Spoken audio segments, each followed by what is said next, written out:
కలిసికట్టుగా ఉంటున్నాయి. కానీ ఇప్పుడు కొంతమంది వల్లే, ఒకరిద్దరు వల్లే సమాజంలో ఏదో ఒక రకంగా ఏదో ఒక మూలన మత విద్వేషాలు రెచ్చగొట్టే విధంగా వాళ్ళు వ్యాఖ్యలు చేయడం, దాన్ని కొంతమంది పెద్దలుగా మేధావులుగా చెప్తున్న వాళ్ళు సమర్థించడం, ఆ తర్వాత ఆ చిచ్చు కాస్త అగ్గి రాచుకొని ఏకంగా ఒక పెద్ద ఎత్తున విభేదాలకి, పెద్ద ఎత్తున నిరసనలకి, ఒక బిగ్గెస్ట్ డిజాస్టర్కి కారణమవుతున్న పరిస్థితి కనబడుతోంది.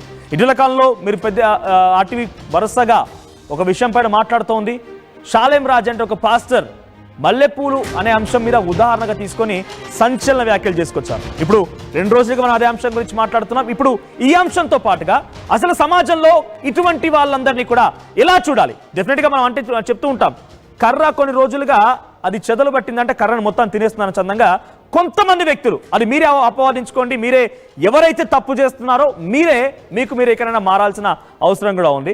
అటువంటి వాటి గురించి ఒక్కసారి మనం కొంత వాల్యుబుల్ డిస్కషన్ని కండక్ట్ చేస్తున్నాం. సో ఇటువంటి వారిని ఎలా చేయాలి, వారి ఉద్దేశం ఏంటి, అసలు ఎందుకు ఈ అంశాలు తెర మీదకి వస్తున్నాయి, ఇవన్నీ కూడా కంటిన్యూ చేద్దాం. ఒకసారి ముందుగా షాలేం రాజు మాట్లాడిన మాటలేంటో మీరు వినండి, ఆ తర్వాత డిస్కషన్ కంటిన్యూ చేద్దాం. మల్లెపూలు అమ్ముకునేవాడు చర్చి ముందు పెట్టాడంట బండి. పాస్టర్ గారు లోపల పోతే చెప్పాడు, ఒక్కడు కూడా కొనడు పోరా అని. ఇంకో చోట పెట్టుకో, మార్కెట్లో పెట్టుకోపో, అక్కడ కొంటారులే కానీ ఇక్కడ కొందరు పో అంటే ఎందుకు కొందరు 2 ఆడవాళ్ళు వస్తుంటే కొంటారులే అని పెట్టాడు. కోట మొదలైన దగ్గర నుంచి కోట వైపు అందరు ఇళ్ళకి పోయిందాక ఆడే కూర్చున్నాడు, ఒక్కళ్ళు కొనలా. అందరు పోయినాక పాస్టర్ గారు కూడా పోతా చూశాడు, బండికి వెళ్ళి ఒక్క మూర పూలు కొనలా ఎవరు. ఏమైందిరా అన్నాడు. ఏందండి ఇంతమంది ఆడవాళ్ళు వచ్చారు, ఒక్కళ్ళు మూర పూలు కొనలేదు. కొనర్రా, కొనరు. పిచ్చి పిచ్చి వేషాలన్నీ వేసి రోడ్లమిటి బజార్లమిటి తిరగటానికి వారు బజారు సంబంధులు కాదు, వారు పరిశుద్ధాత్మ సంబంధులు. వారు పరిశుద్ధాత్మ సంబంధులు, పరిశుద్ధాత్మను కలిగి ఉన్నవారు, సత్ప్రవర్తన కలిగి ఉన్నవారు, సత్క్రియలు చేయడానికి పిలువబడిన వారు, ఏర్పరచబడిన వారు, ఆయన రక్తము చేత కడగబడిన వారు. వారు అడ్డదిడ్డంగా తిరిగేవాళ్ళు కాదు, అడ్డదిడ్డంగా ప్రవర్తించేవాళ్ళు కాదు, అడ్డదిడ్డంగా బతికేవాళ్ళు కాదు. క్రీస్తు రక్తము చేత నీతిమంతులుగా తీర్చబడి నీతిగా బ్రతకటానికి తమ్మును తాము ప్రతిష్ఠించుకున్నవారు. నీకంతే బండి నెట్టుకొని పోయాడు, ఇక మళ్ళా కనపడలా మధ్యలో. చూడండి ఎంత రబ్బిష్గా మాట్లాడుతున్నారో.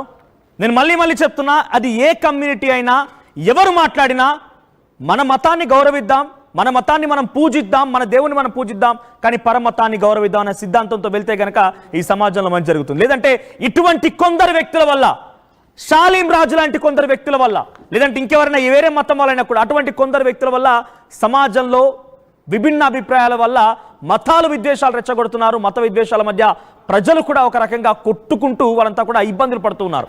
చాలా దుర్మార్గమైన పరిస్థితి దారితీస్తోంది. అయితే షాలేం రాజు మాటల పైన చాలా తెలుగు రాష్ట్రాల్లో ఒక్కసారిగా మళ్ళంతా బగ్గుమన్నారు. ఆయన కేవలం ఒక మతాన్ని ఉద్దేశించి మాట్లాడలేదు, ఇక్కడ జనరలైజ్డ్గా చేసి మాట్లాడుకొచ్చారు.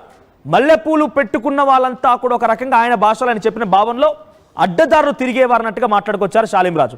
ఈ విషయంపై ఏకంగా కేంద్ర మంత్రి బండి సంజయ్ కూడా సీరియస్ అయ్యారు. ఒకసారి ఈ విషయానికి సంబంధించి ఇటు తెలంగాణలో అటు ఆంధ్రప్రదేశ్లో పెద్ద ఎత్తున మహిళలందరూ కూడా బగ్గుమనిపై ఏకంగా పోలీస్ స్టేషన్ ఎక్కుతున్నారు. పోలీస్ స్టేషన్కి వెళ్ళి షాలేం రాజు పైన చర్యలు తీసుకోవాలంటూ కూడా వారందరూ ఫిర్యాదు చేస్తున్నారు. ఒకసారి విజువల్స్ చూసే ముందు మన డిస్కషన్లోకి స్టార్ట్ చేద్దాం. మనతో పాటుగా జి వెంకటేశ్వర రాజు గారు, VHP leader, at the same time pastor Joseph, social analyst, at the same time Yamuna Pathak గారు, at the same time Lalit Kumar మరికాసేపట్లో జాయిన్ అవుతారు. జాన్ వెస్లీ లైవ్ లో సిద్ధంగా ఉన్నారు, మరికోసేపట్లో మరికొంతమంది జస్ట్ కూడా జాయిన్ అవుతారు. సో ఫస్ట్లీ ఈ విషయాలపైన డైరెక్ట్ గా నేను ఇప్పటికే మనం జాన్ వెస్లీతో 2 రోజుల నుంచి మాట్లాడుతున్నాం. ఆయన ఉదాహరణగా చెప్పారనే మాటను మాట్లాడుకొచ్చారు. ఒకసారి సోషల్ అనలిస్ట్ గా ఉన్నారు జోసెఫ్, ఒకసారి ఆయనతో మాట్లాడదాం. సో జోసెఫ్ గారు ఏం చెప్తారు? షాలేం రాజు మాట్లాడిన మాటలు ఇవే ఒక్కటే కాదు, జస్ట్ మనం దీన్ని తీసుకున్నాం కాబట్టి చెప్తున్నాం. అసలు సమాజంలో 2 మతాల మధ్య విద్వేషాలు రెచ్చగొటువంటి ఇటువంటి వ్యాఖ్యలను ఎలా చూస్తారు? ఇప్పుడు ఫస్ట్ ఆఫ్ ఆల్ షాలేం రాజు గారు ఎవరైనా ఒక పాస్టర్, అంటే ప్రపంచానికి తెలియదు, అంటే ఒక స్థానంలో ఏదైతే ప్రదేశంలో ఉన్నాడో అక్కడ ఫేమస్. ఇప్పుడు వీళ్ళు ఫేమస్ అవ్వాలంటే ఏం చేయాలి? ఇలాంటి వ్యాఖ్యలు చేయాలి, డెరోగేటరీ స్టేట్మెంట్స్ ఇవి. ఇతను చేసిండే ఇది ఒక ఎగ్జాంపుల్ అన్నట్టు అన్నాడు. ఎక్కడ జరిగింది? ఎక్కడో జరిగింది ఉండొచ్చు, నువ్వు దాన్ని బయటపెట్టు. ఏ చర్చి దగ్గర జరిగింది, ఏ పాస్టర్ అన్నాడు, ఏ పూలవాడు, ఏది లేదు. వినేవాళ్ళు ఉన్నారు, చెప్తాను అంటే చెప్పు తీసుకొని కొడతారు వాళ్ళే. మొదలు పెట్టాలి. ఈ భక్తులు ఎవరైతే ఉన్నారో నువ్వు నేను చర్చికి ఎందుకు వచ్చారు? దేవుని వ్యాఖ్యలు వినడానికి వచ్చారు. ఈ పూల గురించి, ఈ పూలవాడి గురించి, నీ చెప్పే సోదుల గురించి కాదు. వీళ్ళు ఏం చేయాలంటే ఫస్ట్ ఇలాంటి స్టేట్మెంట్స్ ఇచ్చేటప్పుడు ఫస్ట్ వీళ్ళే ఎదురుదాడి చేయాలి. ఆ టైం చప్పట్లు వినిపించాయి, అక్కడ కూర్చున్న భక్తులు ఎవరితో చప్పట్లు కొట్టారు. వినేవాళ్ళు ఉన్నారు. ఈ వినేవాళ్ళు ఇప్పుడు కొట్టేవాళ్ళుగా మారాలి. ఆ రోజు రావాలి, వస్తుంది, ఖచ్చితంగా వస్తుంది. ఎందుకంటే ఏది పడితే అది నాలుగుంది కదా, మాట్లాడతాను, నన్ను ఎవ్వడేం చేయలేడు అంటే తప్పది. ఉన్నారు, బయటికి వస్తారు. నీలాంటి వాళ్ళని బట్టలు ఊడదీసే కుట్టే రోజులు కూడా వస్తుంది. కానీ ఇక్కడ ఐ అప్రిషియేట్ మీరు ఏమంటారంటే అక్కడ జరిగిన వాస్తవాన్ని ఏం జరిగిందని మీ ఒపీనియన్గా చెప్పారు ఇక్కడ జోసెఫ్ గారు. కానీ ఇటువంటి విషయాల్లో ఏం జరుగుతుందంటే చాలా కామన్, నేను పేరు ఇక్కడ మెన్షన్ తెలుసుకోలేదు. ఒక వ్యక్తి ఏమంటున్నాడంటే ఆయనకి ఒక ఇండివిజువల్ పర్సన్స్కి మధ్య ఆ ఇష్యూలో మేమంతా ఇంత లక్షల మంది జనాభా ఉన్నాము, మేమంతా తెగిస్తే ఊచకోత అనే పదం వాడుతున్నాడు ఆయన. నేను మెన్షన్ ఆయన పేరు మెన్షన్ చేయాల్సుకోలేదు. రీసెంట్ డేస్ లో మీరు కంప్లైంట్ కూడా చేశారు ఆయన మీద. ఓకే ఓకే సో అటువంటి వ్యక్తి అంటే అటువంటి వ్యక్తుల యొక్క మాటలు సమాజంలో ఏ రకంగా ఉన్నాయంటే నిజంగా ఊచకోత కోస్తామని పదం అది కరెక్టే మాట్లాడమంట అనుకుంటారా? అసలు సార్ క్రిస్టియానిటీ అంటే కేవలం శ్రద్ధ, దేవుని పట్ల ఉన్న ప్రేమ, అభిమానము, దేవుని వాక్యాలే వింటారు. కానీ ఇలాంటి సొల్లు కబుర్లు వినరు, వినే సమయం కూడా లేదు. కానీ వీళ్ళు ఏం చేస్తున్నారు, ఇదే పనిగా పెట్టుకున్నారు. దేవుని వ్యాఖ్యలు పక్కకు పెట్టి ఎగ్జాంపుల్స్, ఇలాంటి పనికి మాలిన ఎగ్జాంపుల్స్, చెత్త ఎగ్జాంపుల్స్, మతాల మధ్య చిచ్చు పెట్టే ఎగ్జాంపుల్స్, ఇది ఎగ్జాంపుల్స్. ఇది అసలు పూల గురించి ఎవరైనా అడిగారా? పోనీ ఎక్కడ జరిగింది నువ్వు బయట పెట్టది. ఏ పాస్టర్ చెప్పాడు బయట పెట్టు. ఏ చర్చిలో జరిగింది, ఏ పూలవాడు లేదు. కేవలం నేను చెప్తాను, వాళ్ళు వింటారు, చప్పట్లు కొడతారు. వీళ్ళు ఇది పనిగా పెట్టుకున్నారు ఇతర మతాల్లో చిచ్చు పెట్టడానికి. ఒకటి పూలు పెట్టుకున్న వాళ్ళ, పూలు పట్టుకున్న వాళ్ళు కూడానా? ఇప్పుడు పూలు అంటే పట్టుకున్న వాళ్ళు కూడా ఉంటారు. క్రైస్తవంలో చాలా మంది మా ఇంట్లో కూడా పెట్టుకుంటారు. అంటే నువ్వు నన్ను కూడా తిట్టినట్టే, నా ఆడవాళ్ళని తిట్టినట్టే. ఈవెన్ క్రైస్తవంలో కూడా పూలు అమ్మే వాళ్ళు కూడా ఉన్నారు, వాళ్ళని కూడా తిట్టినట్టే. నువ్వు కేవలం ఒక మతాన్ని టార్గెట్ చేయలేదు, సొంత మతాన్ని కూడా టార్గెట్ చేసుకున్నావు శాలం రాజును.